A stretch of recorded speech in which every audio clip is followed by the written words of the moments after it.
I cannot believe that these words are about to leave my mouth, but Nia Jax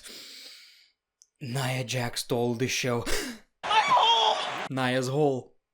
Nia's hole. I don't even need to try to come up with a funny intro. WWE did it for me. WWE were like, the Great One keeps watching this terrible show and he keeps making these reviews. Let's entertain the guy for once. You certainly did. I've seen Nia Jax saying, my hole, after she hit her hole. That's funny. That's funny. That's very funny. Thank you.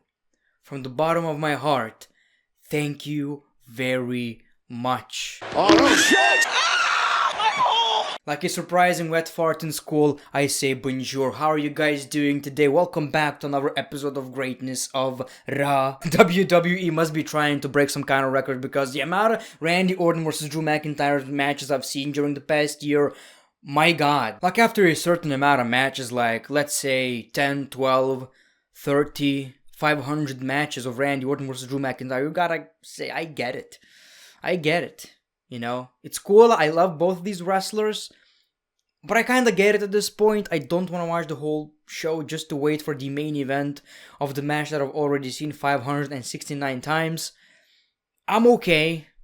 I'm fine. Thank you. Let's move on. I don't think the show was terrible. It was bearable. It was okay, I guess. I just had Sheamus' words stuck in my mind for the whole show, and I kept saying, Drew McIntyre is no longer my friend. I don't know why is it so funny. Drew McIntyre is no longer my friend. It sounds like something a 12-year-old would say. Anyway, people, let's talk about this episode of Monday Nitro. The show kicks off with Adam Pearce in the ring, and he introduces us to Shane McMahon. Yes, Shane McMahon. Of course, me being me, I had my expectations a bit too high. I was like, oh, okay, man. General managers are coming back. Yes, Shane McMahon is gonna say, Adam, go to SmackDown. I'm running Raw now. No. Shane McMahon was here for one reason and one reason only. The same reason why he didn't even need to be on the show. So they basically announced the participants in the Elimination Chamber match, WWE Championship match. So Shane McMahon made an appearance just to talk about a match that Adam Pearce came up in the first place. That's almost as if I would have a different YouTuber to say exactly what I was about to say, just because. I mean, I'm glad to see Shane McMahon, but that was really pointless. Anyway, so we are going to get a WWE Championship Elimination Chamber match. It's gonna be Drew McIntyre, Sheamus, The Miz, Randy Orton, Jeff Hardy, and AJ Styles. Basically, only former WWE champions. Shane McMahon also said, Adam, you're doing a great job. Whatever, and then we saw Sheamus saying, it's a bad idea, and Drew McIntyre is no longer my friend. Anyway, so apparently Sheamus versus Drew McIntyre is not big enough for Elimination Chamber. I don't get it. I'm pretty sure we're getting Sheamus versus Drew McIntyre during this whole build anyway, but I mean, we have SmackDown. Wouldn't it be a bit more appropriate to have Roman Reigns in Elimination Chamber? Or Adam Pearce is too scared? I don't know what's the story. The thing is, Sheamus versus Drew McIntyre is big enough. Obviously, I want to see the Elimination Chamber match more. I'm just saying that it was interesting enough in my opinion. And hopefully we're not getting Roman Reigns versus Kevin Owens instead of it being an Elimination Chamber match. You get the point, let's move on. We got AJ Styles versus Jeff Hardy, and that was actually a pretty long match. AJ Styles injured Jeff Hardy's leg during the match, so Jeff Hardy was selling it. It was actually pretty good. We got a pretty cool shot of the Swanton Bomb. Jeff Hardy misses. We got the Calf Crusher, and of course Jeff Hardy taps out. AJ Styles wins the match. So I don't know what was the point of that. I mean, Jeff Hardy already has absolutely no momentum at all. You know what? Jeff Hardy has no momentum at all. He was feuding with Elias. He's in a WWE Championship match though. You know what would be a great idea? Let's make him lose against AJ Styles. Like, what's the point? I'm glad Jeff Hardy's in the WWE Championship match because he should be pushed. I mean, I don't get it. How could WWE not value Jeff Hardy that much? I'm just saying it was so unnecessary. We saw a conversation between Riddle and Keith Lee, and of course Riddle is talking about the United States Championship, how he's going to get the title, and Keith Lee says maybe it's time for someone new to try to get the championship. Maybe me. We saw the New Day versus Retribution. It was Xavier Woods and Kofi Kingston versus Slapjack and T-Bar. I'm not that into the rivalry. Retribution is, I'm trying to like him, but it just doesn't come off as legit enough, and they're gonna be buried in I'm just being honest, man. They're gonna be buried soon. The New Day won the match, of course they did, and that was basically it. So I'm glad Kofi Kingston is back in action. It's a bit off topic, but just a couple of years ago, Kofi Kingston was the WWE champion. Couldn't you put him in the Elimination Chamber match or something? Just present him as a main eventer, even though maybe he's not gonna be the WWE champion anymore, but make sure he looks legit, like a former WWE champion. It almost feels like when I'm watching the New Day, 90% of the time I even forget that Kofi Kingston was a WWE champion at one point. We saw Ric Flair and Lacey Evans in the ring. He basically said how he's going to train Lacey Evans, whatever. Did they inject something in Ric Flair's face? I think it's called buttocks or something like that. I don't know how it's called in English. It basically removes your wrinkles because Ric Flair looked kinda odd in this episode. A bit too shiny. Anyway, of course we saw Charlotte Flair. She called Lacey Evans a Charlotte 2.0. Lacey reveals that she has her eyes on the Raw Women's Championship and she's going to win it against Asuka. And she's gonna get the match if she beats Charlotte Flair. Yeah, Charlotte Flair is like the final boss. If you beat Charlotte Flair, you get the championship match automatically. So we got Lacey Evans versus Charlotte Flair. It looked like if you would pick the same character in a fighting game, you know, blue Sub-Zero and purple Sub-Zero. Charlotte Flair just gives up and starts beating the living crap out of Lacey Evans. She got disqualified, so Lacey Evans won the match and she's going to be in a Raw Women's Championship match. Man, what a way to make someone legit before the championship match. I won the match by disqualification because I got beaten way too much. A bit too much. My ass hurt. I couldn't continue. So cannot wait to take the championship from Asuka. If I'm being honest, I really want Lacey Evans to win the championship because at least WWE are doing something with her. Asuka has to be one of the worst women's champions in recent memory. When was the last time we seen her on the pay-per-view defending the championship? It's not her fault, of course. It's just so obvious that WWE don't really care. We saw the Rated R superstar Edge. Every Raw is just basically me waiting to see Edge because I'm really interested in this whole thing. And Edge actually makes a great point. Something that, you know, WWE would probably ignore. Edge acts like a smart veteran. He says, why would I pick a champion right now? Because there's still like 2 months until WrestleMania. For all I know, I could pick the WWE Championship, but maybe it's not even Drew McIntyre. So I gotta wait until Elimination Chamber and then I'll make my decision. That's what Edge said. That's it.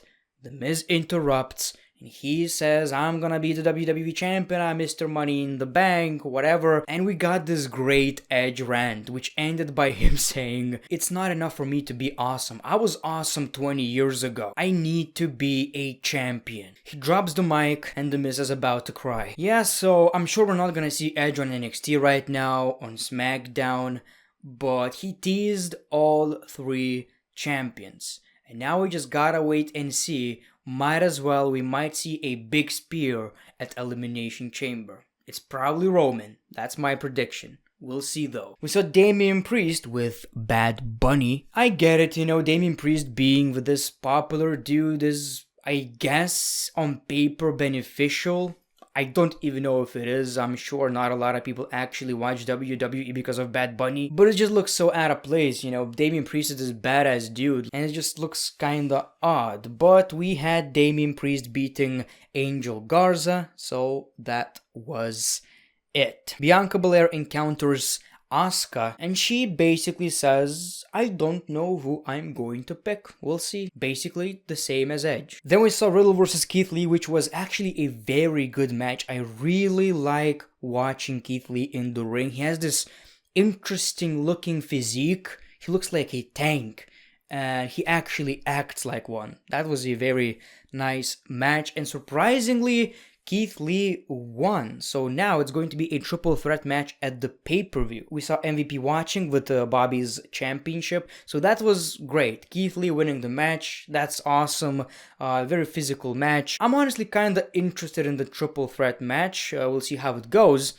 But the absolute highlight of the show, outside of Nia Jax's hold, has to be Bobby Lashley. Bobby Lashley interrupts, beats the crap out of both Riddle and Keith Lee. Look at these slams, boy! Bobby Lashley is booked like an absolute monster. I even love his theme song. Boom, boom, boom, boom, boom. When Lashley returned, nobody cared. He was boring. Now Lashley has the look. Lashley has the championship. Lashley has the charisma. Lashley has a faction. Lashley has wrestling skills. Lashley has great bed skills. Lashley is a great lover. I don't know if you guys know that, but Lashley is great in the bed. You can tell. You can tell by Lana's face. Most importantly, Lashley looks legit, and I really appreciate how WWE are booking him lately. Few more months of this kind of booking, I could honestly see Lashley versus Lesnar as an attraction match, as a match that people would actually want to see. We saw a tables match between Lana and Nia Jax. That sounds weird. A tables match? Lana versus Nia Jax. A tables match. Lana versus Nia Jax. Let me repeat that. A tables match. Tables match. Christian, Edge, Dudley's, Hardy's. Table match.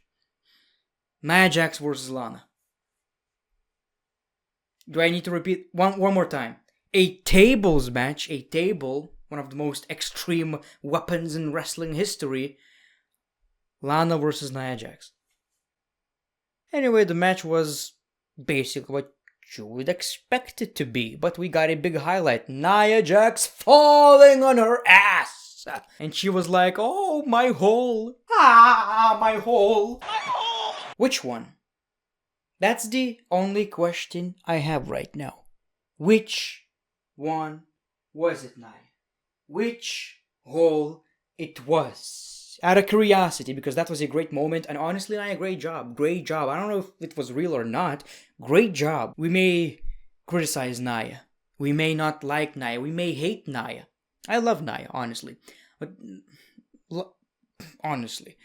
Nia Jax, as a heel, is doing a decent job, because I sometimes dislike her, and she's doing a great job at being this unlikable woman.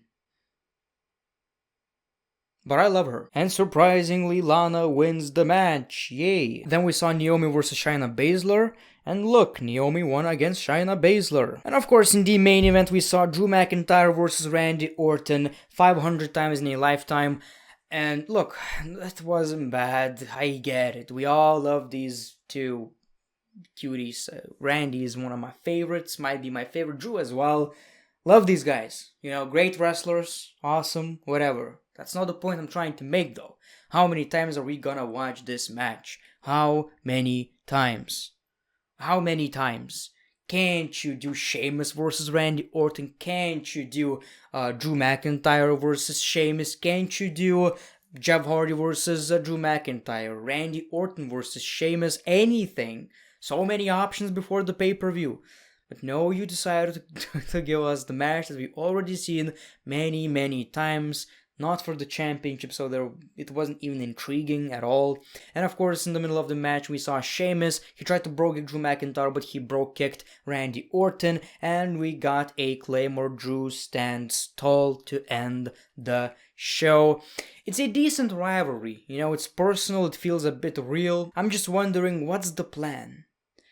I have an idea in mind. More like a prediction.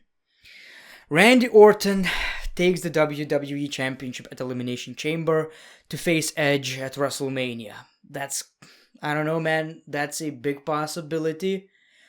But Drew McIntyre is not facing Sheamus at Elimination Chamber because he's going to face Sheamus at WrestleMania. So Sheamus Drew at WrestleMania, Randy Edge at WrestleMania. I don't agree with that decision at all. I think it's stupid. But let's be honest, people, very likely to happen. I wouldn't say it was a horrible show, but I just Nia with her hole, just getting my hole. I kind of feel like Elimination Chamber is going to be a good pay-per-view. The card so far looks pretty okay. So thank you for watching the video, The Great One. Peace, love, and hugs. It's been a pleasure.